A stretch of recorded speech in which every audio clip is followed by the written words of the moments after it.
video for Chapter 5 review, which is about sequences. And if you remember, a sequence is just a list of numbers. And it's actually a special kind of a function, but it's really just a list of numbers. So this list of numbers, 1, 3, 5, 7, 9, 11, etc., meaning that it keeps going in this direction. Obviously, some special considerations of sequences that you might remember. You always start with the first number, which is to say, hey, look, in this list of numbers, this is the first term, this is the second term, this is the third term. It doesn't make sense to say I have a zeroth term of this list of numbers, or I have a negative third term, or I have a 1.5 term. So sequences jump from one term to the next. They're known as the natural numbers. So the first term, the second term, the third term, the fourth term, etc. This constitutes a restriction in the domain, meaning we can't input any number that we want into a sequence. We can't have a quarter number or a -7 number.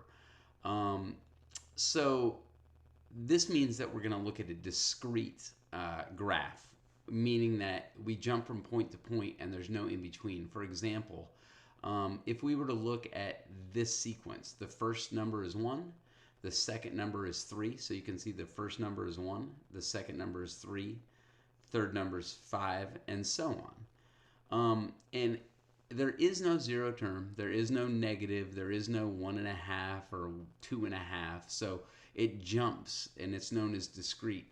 Normally we're used to seeing continuous, where it can be 0, it can be negative, it can be decimals, and anything in between. But we're not talking about this. We're talking about this. This is what makes sequences a special kind of a function.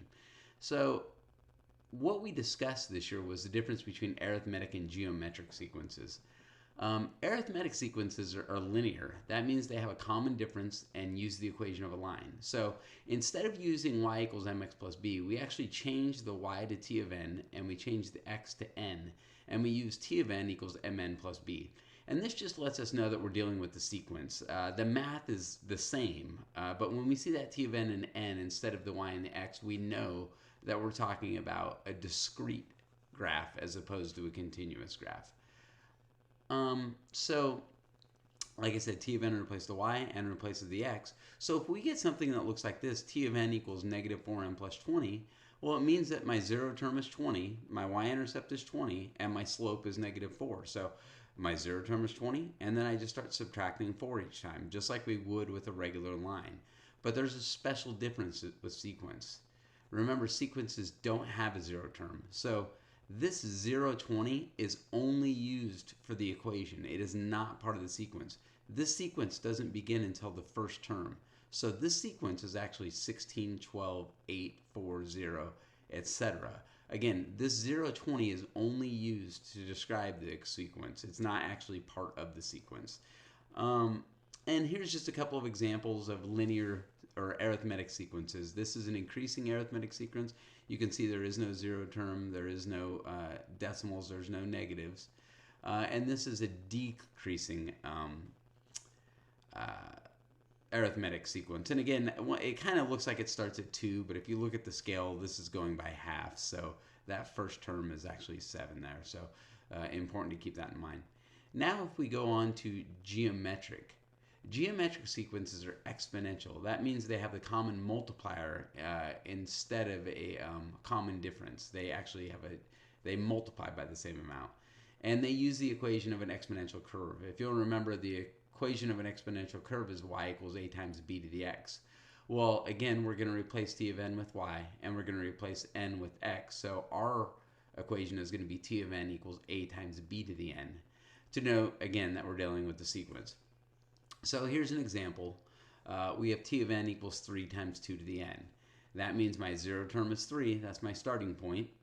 And then I just start multiplying by 2, my common multiplier. 3 times 2 is 6, times 2 is 12, times 2 is 24, and so on and so on. However, again, we need to remember that sequences don't have a zero term. So this 0,3 is only used for the equation. It is not used as part of the sequence. This sequence begins right here. The first term is 6, the second term is 12, the third term is 24, and so on. And again, just to kind of look at geometric sequences, just a couple of examples. Here's a geometric incline, and here's a geometric decline. And you notice they both have that curve to them, those exponential curves, as opposed to a line. So let's go ahead and look and how would we write the equations of some of these things? Well, I think if we look here, we can see that I always like to begin my sequences with a table. So I'm going to say, I guess I can't write over there, I'm going to say n and t of n. And again, my n is essentially my x, so I can see my first term here is 7. My second term here is 5. My third term here is 3. My fourth term is 1. My fifth term is -1, and my sixth term is -3. So it looks like I have a common difference where I'm subtracting by 2. So I'm going to use an arithmetic equation. I will say that my equation is t of n equals, now again, I need my 0 term. I'm going to write my 0 term up here because it's not part of the sequence, but I do need it to describe the sequence. So it would be 9, right? I would just add 2, so 0 would be 9. So my slope is -2n, and my y-intercept is +9.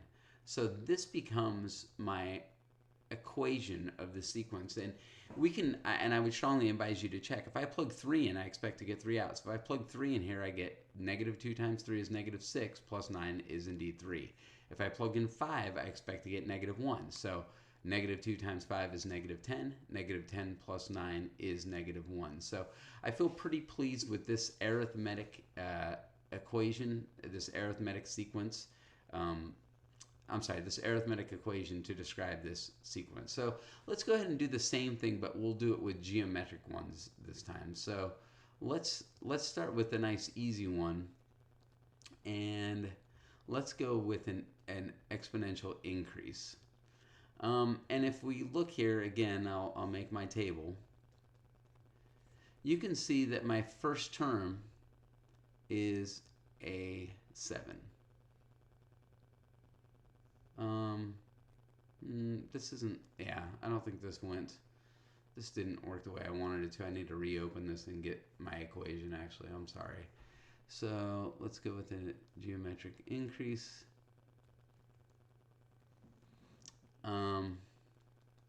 This thing's pretty big.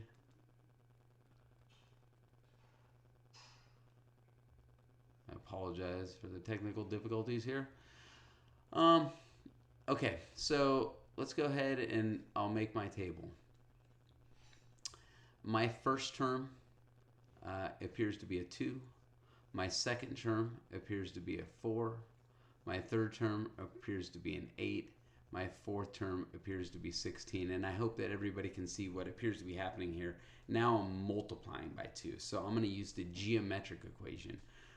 Again, I would need my 0 term here. So in this direction, I'm multiplying by 2. In this direction, I'm dividing by 2. So my 0 term would actually be 1. And again, I don't like to put it in the table just as a reminder to myself that it's not actually part of the sequence. So I'll use the equation t of n equals a.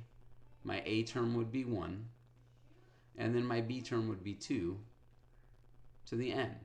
And again, if I use this equation, if I plug 3 in here, I expect to get an 8 out. Well, if I plug in 3, again, exponents first, right? So 2 to the third power.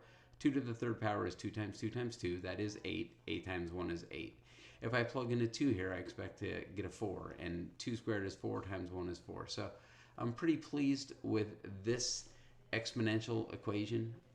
It does seem to describe this geometric sequence.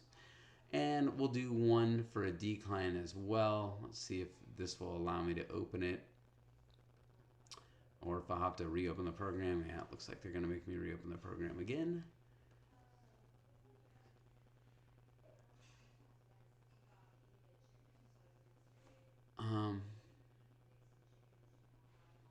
So again, on this one, I'll make my table. You can see that my first term is 27. My second term is 9. My third term is 3. My fourth term is 1. And then from there it gets a little hard to tell, but I'm guessing my fifth term is 1/3, my sixth term is 1/9, and my 7 turns as 127 just because it looks like I keep dividing by 3.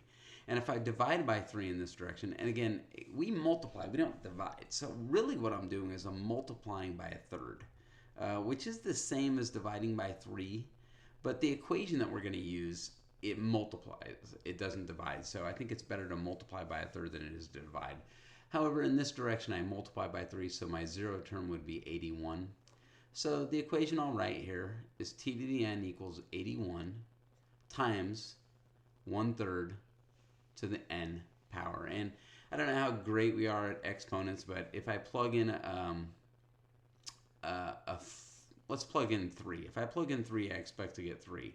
Well, 1/3 to the third power is 1/3 times 1/3 times 1/3. So 1 times 1 times 1 is 1, 3 times 3 is 9, times 3 is 27. So essentially, I am plugging 1 over 27 in for this part. So I end up with t of n